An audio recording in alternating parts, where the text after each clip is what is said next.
시청자 여러분 안녕하십니까? 헬로티비 뉴스입니다. 코로나19 장기화로 철강업계에 비상이 걸렸죠. 광양제철소도 일부 설비 가동을 중단한 지 2주가 넘었는데요. 공장이 멈추면서 직원들은 줄어들 월급에 생활고를 걱정하고 있습니다. 또 일부는 연차 사용을 강요받고 있다며 반발하고 있습니다. 김신혜 기자입니다. 광양제철소가 창사 이래 첫 유급 휴업 카드를 꺼낸 지 2주. 매일 돌아가던 생산 설비는 가동이 불규칙해졌습니다. 공장에 따라 사흘을 멈추기도 하고 일주일을 멈췄다 다시 가동하기도 합니다. 사흘 이상 생산이 중단된 사업장 직원들은 평균 임금의 70%를 받습니다. 예를 들어 월급 200만 원을 받는 직원이 한 달 내내 일을 못할 경우 받는 돈은 140만 원 정도입니다. 대체적으로는 저희가 살면서 뭐 대출 정도는 다 가지고 있고 그러다 보니까 생활고를 좀 겪긴 하더라고요.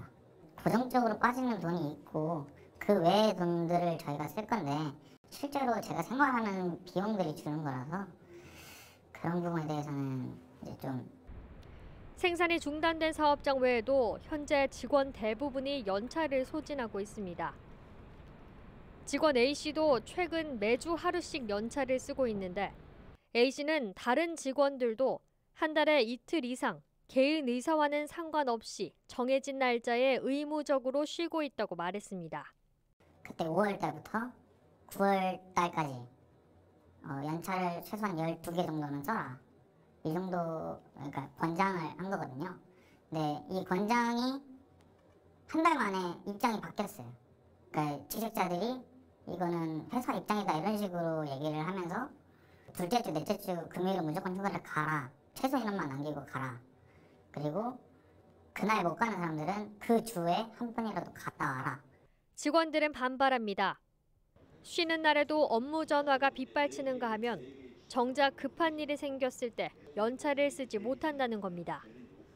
또 담당자 부재로 업무에 차질이 생길 수도 있다며 불만을 터뜨렸습니다.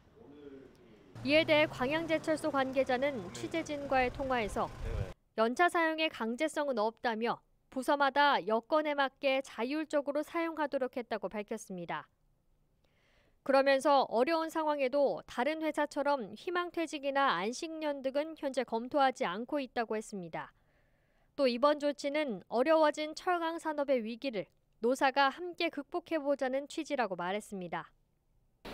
철강 수요 급감으로 2분기에 적자를 낸 광양제철소. 코로나19 장기화로 3분기 실적도 빨간불이 켜졌습니다. 비상경영 체제가 언제까지 지속될지 직원들의 한숨이 깊어지고 있습니다. 헬로티비 뉴스 김신혜입니다. 지난 2015년 순천 청암대 소속 교수 2명이 학생들의 시위를 방조했다는 이유로 부당해고를 당했습니다. 교육부가 해당 교수들에 대한 복직을 요구했지만 그동안 대학 측은 적극적인 대책을 내놓지 않았는데요. 교육부 권고안이 내려진 지 한 달여 만에 청암대 이사회가 교수들의 복직을 의결했습니다. 해임 교수들은 5년 만에 교단으로 돌아가게 됐습니다. 서경 기자가 취재했습니다. 순천 청암대 소속 해임 교수 2명에게 복직 결정이 내려졌습니다. 부당해고를 당한 지 5년 만입니다. 당시 교수들의 해고 사유는 학생 시위 방조 등이었습니다. 당시 학생들이 강명훈 전 총장을 상대로 교비 배임에 대한 책임을 묻는 시위를 벌였는데 해당 교수들이 시위를 방조했다며 파면과 재임용 탈락 등의 부당 징계를 내린 겁니다. 교원의 징계 처분에 대해 재심사하는 교원소청심사위원회에서는 교수들의 징계를 취소하는 처분을 내렸습니다. 교육부도 청암대를 압박했습니다. 교원소청심사위원회의 결정에 대한 후속 조치를 즉각 이행하라는 공문을 내린 겁니다. 청암대 측은 교육부에 공문이 발송된 지 한 달여 만에 교수들의 복직을 의결했습니다. 저희 대학 교직원들 대다수는 이러한 결정을 환영을 기대하던 거니까 환영을 하고요. 이사의 결정을 이제 이행할 수 있도록 복직 절차를 가급적 신속하게 추진을 하려고 합니다. 지난 5년 동안 가슴을 졸여왔던 해임 교수들은 이제서야 시름을 덜게 됐습니다. 지난 2015년 당시 학교 측의 잘못된 결정을 바로잡게 돼 다행스럽다는 입장입니다. 다시 대학으로 돌아가 구성원으로서 학교 정상화를 위해 노력하겠다는 소감을 밝혔습니다.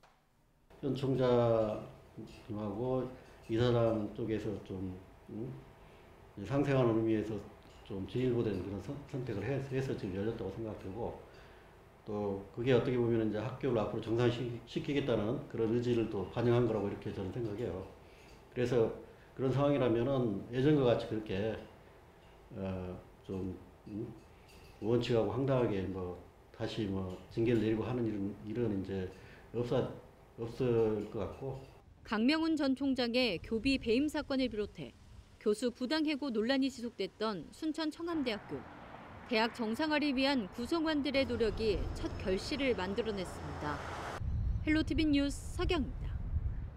지난해 전국 최대 규모인 수소 연료전지 발전소 유치로 장흥 지역이 떠들썩했는데요. 하지만 1년이 지난 지금까지 첫 삽도 뜨지 못하고 있습니다. 어찌된 일인지 송효찬 기자가 알아봤습니다. 지난해 4월 장흥군과 전라남도, IT에너지와 한국서부발전이 1조 2천억 원을 투자해 전국 최대 규모인 200메가와트급 수소연료전지 발전소 건립을 추진하기로 약속했습니다. 그리고 3개월 뒤 장흥군과 IT에너지, 한국서부발전은 건립을 위한 협약까지 체결합니다. 1년이 지난 지금 당초 들어서기로 했던 장흥바이오 산업단지 내에는 발전소는커녕 어떠한 것도 들어오지 않았습니다. 6월 말까지, 금년도 6월 말까지 100메가와트를 우선 착공을 하겠다. 그리고 기자회견을 하셨어요. 왜 진행이 안 되고 있는 것인가 국민들이 궁금해하는 사람들이 너무 많아서. 당초 IT에너지는 토지 매입과 사업비 조달, 발전 사업 등을 주관하고, 한국서부발전은 사업 참여는 물론 신재생에너지 공급 인증서 매입과 운영 관리 등을 담당할 계획이었습니다. 사업자 측은 작년 12월 발전 사업 허가 승인까지 받았습니다. 하지만 현재까지 진행된 것은 토지 7만 5천여 제곱미터 가운데 4분의 1 수준만 매입한 것이 전부입니다. 자금 조달도 펀딩을 통해 사업자가 마련하기로 했지만 이 역시도 현재까지 진행된 것이 아무것도 없습니다. 6월 착공도 이미 물 건너간 상태입니다. 1년이 지나도록 진척이업자 장흥군의회가 직접 진행 과정과 계획 등 자료를 요청했습니다. 그러나 현재까지 묵묵부답입니다. 직접 담당자를 만나봤습니다. 장흥군은 전국적으로 미래에너지 사업이 진행되고 있는 만큼 산업통상자원부의 절차가 늦어지고 있지만 사업에는 문제가 없다고 밝혔습니다. 특히 30일자로 상업통상자원부의 용역이 마무리돼 이르면 10월 중에는 발전소 건립 공사가 시작될 것으로 전망하고 있습니다.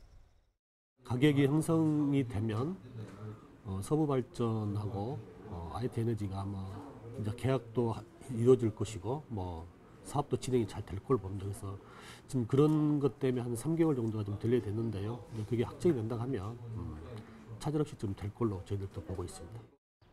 그러나 현재까지 장흥군에 들어온 자금은 5억 원 내외. 장흥군이 밝힌 내용이지만 실제 금액은 정확하게 알 수 없는 상황입니다.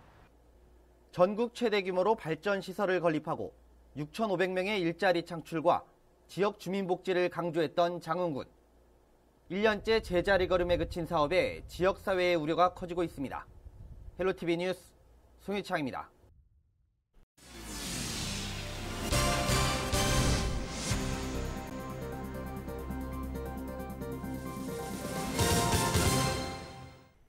대한민국 1호 정원 순천만 국가정원이 오는 2023년 또 한 번의 국제정원 박람회를 준비하고 있습니다.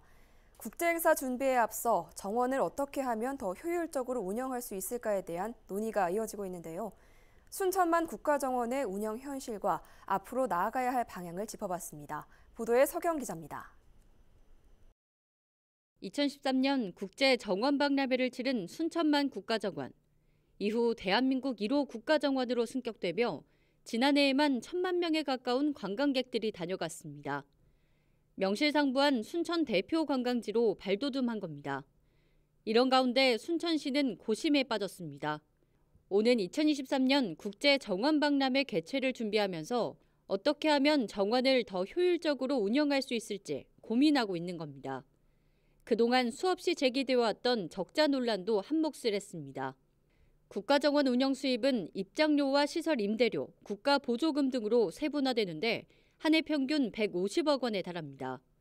하지만 운영비로만 60억 원, 유지 관리비로만 80억 원이 투입되면서 자체 수익성은 크게 빛을 발하지 못하는 상황입니다. 하지만 순천시는 국가정원 운영으로 인한 지역경제 파급 효과에 더욱 집중하고 있습니다. 한국관광공사가 발표한 자료를 보면 관광객 한 명이 방문하면 최대 14만 원가량을 지역에서 사용하는 것으로 확인됐습니다. 통계로 보면 연간 2천억 원에 가까운 지역경제 파급 효과가 발생한다는 겁니다. 여기에 국가정원 관리에 지역민을 채용해 일자리를 늘리는 점도 주목할 만한 부분입니다. 이 국가정원 7년째이기 때문에 또 순천시가 2023년 정원 박람회를 준비하기 때문에 이 국가정원에 보다 더 안정적으로 가져가고 또 경제적으로 가치를 높게 하면서 생태 경제 높이 하면서 이 정원의 이익이 이 시민 속으로 도심 속으로 확장되는 데 있어서 커다란 역할을 할 수 있다고 생각합니다. 국가정원 운영 효율화 방안을 놓고 전문가와 시민들의 토론이 시작됐습니다. 먼저 박기영 교수는 국가정원 안에 교육과 연구 기능을 보강해야 한다고 강조했습니다. 단순히 조경을 관람하는 것에서 벗어나 정신적인 휴식과 재미를 더한 시설의 전문성이 갖춰져야 한다는 겁니다. 여기를 관람하면서 스스로 관람 속에서 교육 기능이 살아가고 체험 기능이 살아가는 이런 정원으로 만들어주는 그런 단계가 필요한 것은 아닌가. 어떻게 보면은 조경보다는 이제는 컨텐츠 중심으로 조금 더 업그레이드 되어야 되는 시점이다. 그래서 굉장히 중요한 변화가 필요하지 않은가 이런 생각이 들고요. 오광묵 순천시 의원도 같은 의견을 제시했습니다. 대형 숙소와 상업시설, 놀이시설을 갖춘 랜드마크가 필요하다는 겁니다. 순천 지역은 높은 산이나 전망대가 없는 만큼 순천만과 국가정원을 한눈에 조망할 수 있는 타워형 전망대가 반드시 있어야 한다고 주장했습니다. 우리는 순천 사람을 위해서 고민할 것이 아니고 외지에서 올 수 있는 관광객의 시선에서 한번 봐야 된다. 저는 그렇게 한다면 랜드마크는 좀 필요하다. 랜드마크는 필요하다고 생각합니다. 그래서 우리 영역 보고서에 나와 있습니다. 대형 관람차 그것도 필요하다. 순천만 국가정원 운영 효율화 연구 영역을 진행하고 있는 한국자치경제연구원도 국가정원 안에 대형 랜드마크와 즐길거리, 볼거리 확충에 더 집중할 필요가 있다고 밝혔습니다. 입장객 설문조사 결과에서도 편의시설과 즐길거리가 부족한 것으로 조사된 만큼 관련 시설을 늘려야 한다는 입장입니다. 오시는 분들이 불편하면 두 번 다시 오지를 않았는데 그게 이제 휴게시설, 편의시설이라든지 관람차를 탔는데 그냥 한 바퀴 쭉 그냥 돕니다. 그러니까 중간에 내리고 뭐 이렇게 하는 그런 것에 대한 그 장점이 없어져서 그런 거에 대한 불편함을 이제 호소하기 때문에 방문객들의 의견들을 잘 들어서 그 사람들이 원하는 컨셉과 우리 이제 국가정원이 지향하는 바가 서로 이제 일치가 될 수 있도록 하는 방법을 강구를 해내는 게 이제 중요한 그런 연구 과제 중에 하나라고 생각합니다. 대한민국 제1의 생태도시를 구상하고 있는 순천시. 2023 순천만 국제 정원 박람회에 앞서 내실이 더해진 두 번째 도약을 준비하고 있습니다. 헬로티비 뉴스 서경입니다. 민선 7기가 시작된 지 어느덧 2년이 지났습니다. 전남은 김영록호가 출항하면서 많은 변화가 있었는데요. 남은 2년 청정 전남을 앞세워 일자리는 물론 지역경제 활성화까지 두 마리 토끼를 잡겠다는 계획입니다. 송효찬 기자가 취재했습니다. 민선 7기 2년, 김영록 전라남도지사는 미래를 향한 도전과 변화의 시간이었다고 자평했습니다. 전국 주민생활 만족도 13개월 연속 1위는 물론 청정 전남 블루 이코노미를 새천년 비전으로 제시하고 6대 프로젝트, 52개 과제 발굴을 주요 업적으로 꼽았습니다. 또 국고 예산 7조 원, 전남 예산 9조 원 시대를 열었고 524개 기업 유치와 15,000여 개 일자리 창출 등도 내세웠습니다. 지난 2년은 전라남도 발전과 도민 행복만을 염두에 둔 미래를 향한 도전과 변화의 시간이었습니다. 도전 각 분야에서 새로운 활로를 찾고자 노력했습니다. 김 지사는 남은 2년 집중과제로 친환경 그린 뉴딜 산업을 통한 새로운 일자리 창출은 물론 지역 경제 활성화를 이끌겠다고 전했습니다. 특히 전남 지역을 블루에너지 사업을 통해 세계 시장을 선점할 에너지 혁신 거점으로 만들 계획입니다. 그 도전의 중심이 청정 전남 블루 이코노미입니다. 블루 이코노미는 미래를 선도하기 위한 정부의 한국판 뉴딜 및 그린 뉴딜과도 맥을 같이 하고 있습니다. 긍정의 마인드와 힘찬 도전으로 블루 이코노미 비전과 목표를 반드시 이루어내겠습니다. 남해안 신성장 관광벨트 사업도 본격 추진됩니다. 섬과 갯벌 등 생태자원과 문화예술 체험을 융복합해 머물면서 즐길 수 있는 체류형 관광지로 발전시키겠다는 방안입니다. 또 기후변화에 따른 아열대 작물 확대와 농업체험교육단지 조성 등 농업을 통한 소득 증대에도 힘쏟을 계획입니다. 코로나19 팬데믹의 영향으로 올 한 해 마이너스 성장이 예견되고 있습니다. 하지만 전남은 변화에 능동적으로 대응해 새로운 역사를 만들겠다는 각오입니다. 도약과 비상을 꿈꾸는 전남이 어떻게 바뀔지 관심이 집중되고 있습니다. 헬로티비 뉴스 송유창입니다. 지난해 고흥으로 귀농한 사람이 전국에서 가장 많은 것으로 나타났습니다. 하지만 연령별로 보면 대부분 5, 60대인데요.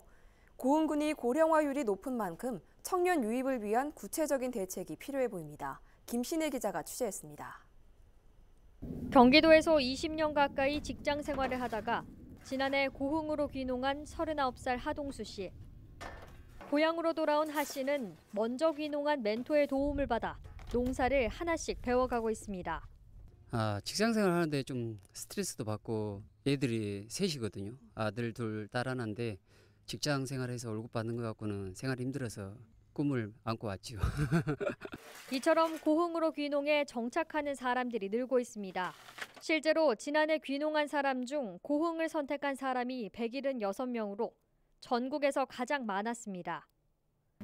고흥군은 인구 정책과 신설, 귀농귀촌 행복학교 운영 등 다양한 정책이 효과를 보인 것으로 분석했습니다. 하지만 이렇게 유입된 인구로 높은 고령화율을 낮추지는 못합니다. 귀농인 중 대부분이 5, 60대로 최근 5년 동안의 통계를 봐도 30대 이하는 10명 중 1명에 불과하기 때문입니다. 고흥군이 30년 안에 소멸할 위험이 가장 높은 지역으로 꼽히는 만큼 젊은 세대 유입이 절실한 상황. 우리 고흥군으로 귀농하신 인구 연령층이 5, 60대가 주를 이루시는데 청년들이 고흥으로 귀농할 수 있도록 청년 맞춤형 정책들을 좀 더 발굴해 나가도록 하겠습니다. 조직을 개편하는 등 인구 감소를 막기 위해 행정력을 집중해온 고흥군. 장기적인 관점에서 좀 더 세밀하고 구체적인 대책 마련이 필요한 시점입니다. 헬로티비 뉴스 김신혜입니다. 전라남도가 최근 장기화 조짐을 보이고 있는 코로나19 사태에 대응하기 위해 어려움을 겪고 있는 중소기업에 긴급자금을 지원하기로 했습니다. 규모는 1,400억 원으로 제조업과 제조지식서비스업뿐만 아니라 병의원과 여행 숙박업, 여객 화물 운송업 등으로 범위를 넓혀 지원할 방침입니다. 지원액은 기업별로 최대 5억 원 이내이며 매출액의 50% 이내에서 지원이 가능합니다. 무안에 위치한 전남중소기업진흥원 본원과 순천의 동부출장소에서 신청 접수하면 되며 자세한 내용은 전남중소기업진흥원 홈페이지에서 확인할 수 있습니다. 이순신 장군의 업적을 기리기 위한 명량대첩축제가 코로나19의 여파로 취소됐습니다. 전라남도는 최근 수도권에 이어 광주와 전남까지 코로나19가 확산세를 보이면서 도민의 건강과 안전을 우려해 축제 취소를 결정했다고 밝혔습니다. 명량대첩축제는 충무공의 희생정신을 기리기 위해 명량대첩 전승진 울돌목 일원에서 2008년부터 해마다 열리고 있지만 올해는 코로나19 때문에 열리지 않게 됐습니다. 이상으로 헬로티비 뉴스를 마칩니다. 저희는 언제나 지역 주민 여러분 곁에 있겠습니다. 고맙습니다.